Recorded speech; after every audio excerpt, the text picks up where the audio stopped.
Yeah, of course, I grew up with them all the time. I met the presidents before I met everyone. I grew up within the political scene in Turkey, so I know every politician and I call them like an uncle or an aunt. 안녕하세요, 여러분. 저는 올리비안이에요. 터키 사람이에요. 만나서 반갑습니다. I've been in Korea for over 2 months now. Well, I was watching like K-dramas when I was in middle school, I think, and listen to some K-pop back then as well. And then my friends were going to King Sejong Institute in my city. That's how I know about Korea, and we know about Korea as well from school as well, because we learn about Korean War in school in history classes. That's how I know. Well, Turkey and Korea has really good relationships politically and historically because of the Korean War. I really like how Korean sounded. I really like East Asian cultures and languages generally. So I really liked Korea before then too. Well, I already studied abroad a lot. I was in boarding school when I was in high school for a while. Then I went to Europe to study in university, and I stayed there working for 2 years. So I was away from home for 7 years during my teenage years. And then I came back to Turkey, but I didn't want to stay longer as well. And I told them that I wanted to go to East Asia.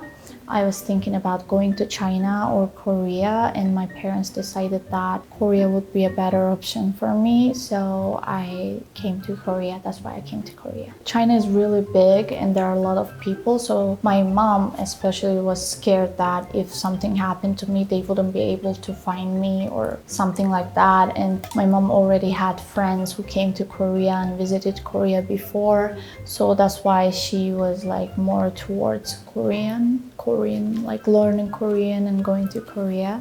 My father is a member of the parliament back in Turkey, as well as my grandfather, so it's like a generational thing now. Obviously, they want me to stay in Turkey eventually to continue this generational kind of an heritage or a rule thing that for me to be a politician as well. But right now, since I'm still too young, and usually politics start from 30 and age of 30 and so on. So when I told them that I want to go abroad again after being in Turkey for 2 years after being in Europe, they were okay with it. They just let me be these days, these years, because I still have time to develop my political career. So yeah.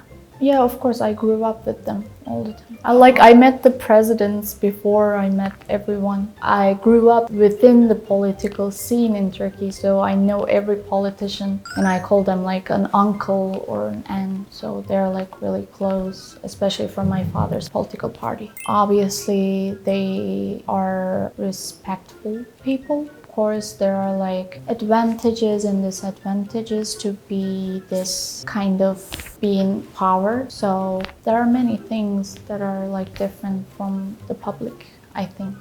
It's my dad and my mom. My mom is also a former musical actress. This is in an event. It's in Sheraton Hotel, I think, yeah. But I don't remember this as well. My mom sent me these photos. Okay. They didn't tell me anything negative about Korea. We call Korea brother country back in our country as well. So because of the war, some people have grandfathers or uncles that died in Korean War in Turkey. There is a cemetery in Busan for Turkish soldiers here that died in Korean War. So we really respect and love Korean people, I think, and our cultures are actually really close to each other. I think really is similar. I never heard anything bad about Koreans, I think, in Turkey from Turkish people. He was a wise man. He was a really wise man, so I think he knew about Korea and he respected every country, so he respected Korea as well.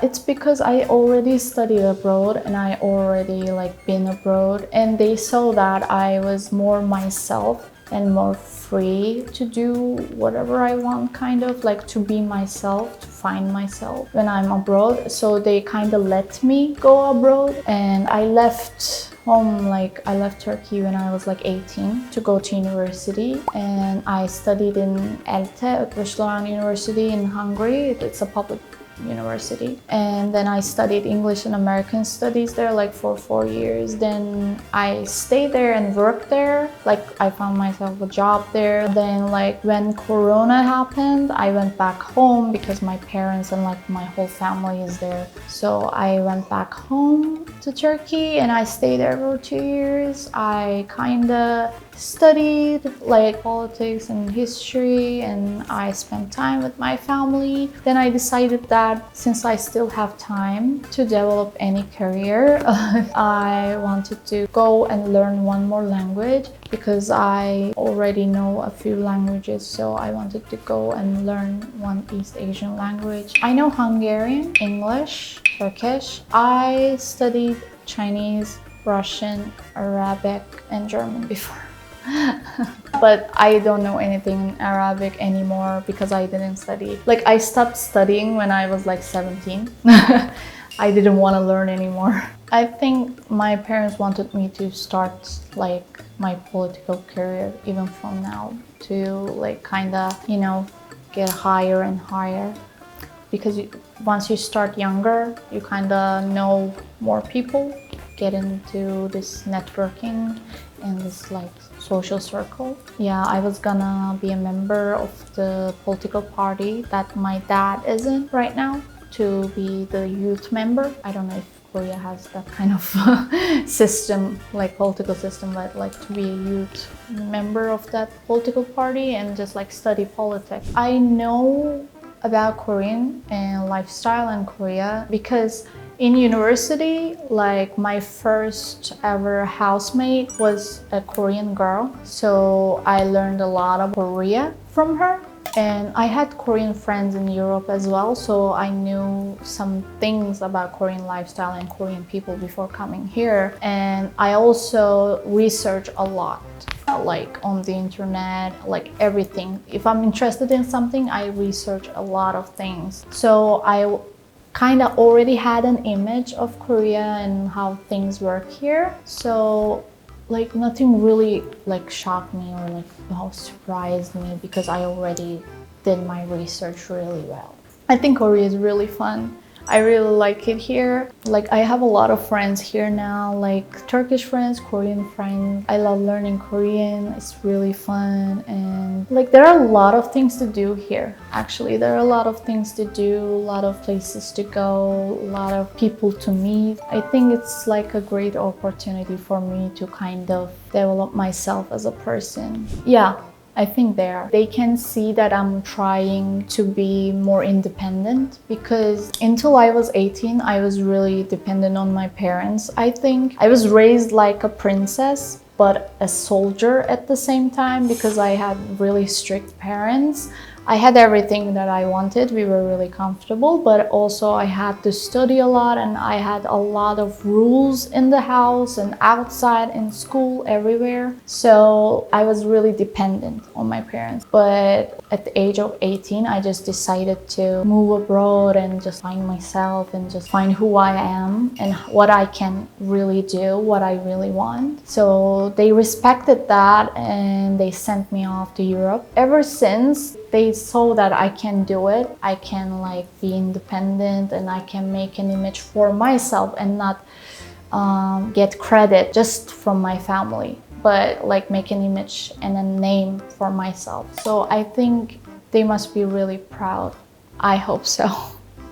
Right now, I want to stay here long as I want. It changes. I traveled a lot before this too, but if I like a place, I stay there. So I really like it here, so I'm gonna stay here until I just feel like maybe I shouldn't stay here anymore, or I need a change, or maybe a better opportunity or some other option comes. So I'm planning to stay here, hopefully. First of all, I really want to learn Korean and do it well, like speak it well. I also want to do some things for myself, maybe like a little jobs or like, I don't know, I'm doing my Instagram, I'm doing this influencer thingy, those kind of things, like modeling, anything that like I want to do. So I just want to do those things for now. Yeah, I have to. 오늘은 제가 한국어 어때? 가족들의 반응에 대해서 이야기해봤는데요. 재밌었다면 구독과 좋아요 눌러주세요.